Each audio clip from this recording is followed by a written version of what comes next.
सुरुवातीला आज महायुतीच्या गोट्यातून एक अत्यंत मोठी बातमी येते। महायुतीत भाजप पक्ष श्रेष्ठींकडून मुख्यमंत्री शिंदेंना झुकतं माप मिळत असल्याचं सध्या चित्र आहे आणि यावरूनच भाजपमध्ये खतखत असल्याचं बोललं जात आहे। मेट्रो 3 चा उद्घाटन सोहळा ठाण्यात घेतल्यानं भाजपमध्ये नाराजी असल्याची चर्चा आहे। याच निमित्तानं शिंदे भव्य शक्ती प्रदर्शन करण्याची ही शक्यता आता वर्तवली जाते। त्यामुळे महायुतीच्या गोटात भाजप आणि शिंदे गटातच ताण असल्याचं दिसतंय।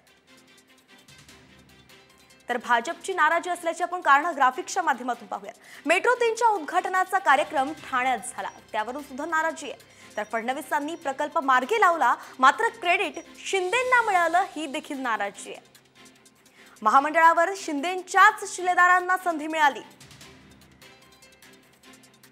आणि ठाण्यात भाजपला हव्या असलेल्या जागांवर सुद्धा शिंदेंचाच दावा असल्याचं समजतंय। भाजपच्या पदाधिकाऱ्यांना केवळ त्याग आणि कामाचे धडे मिळतात।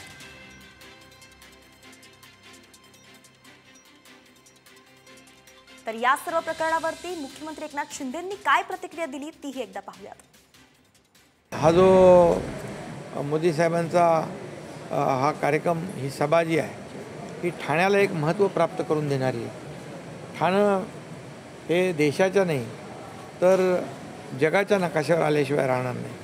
कारण मोदीजी हे आदरणीय प्रधानमंत्री हे देशात नाही जगभरामध्ये नंबर 1चे लोकप्रिय व्यक्तिमत्व आहे आणि त्यामुळे ते ठाण्यात येत आहेत, ह्याच्यापेक्षा आनंद दुसरा काय असू शकतो।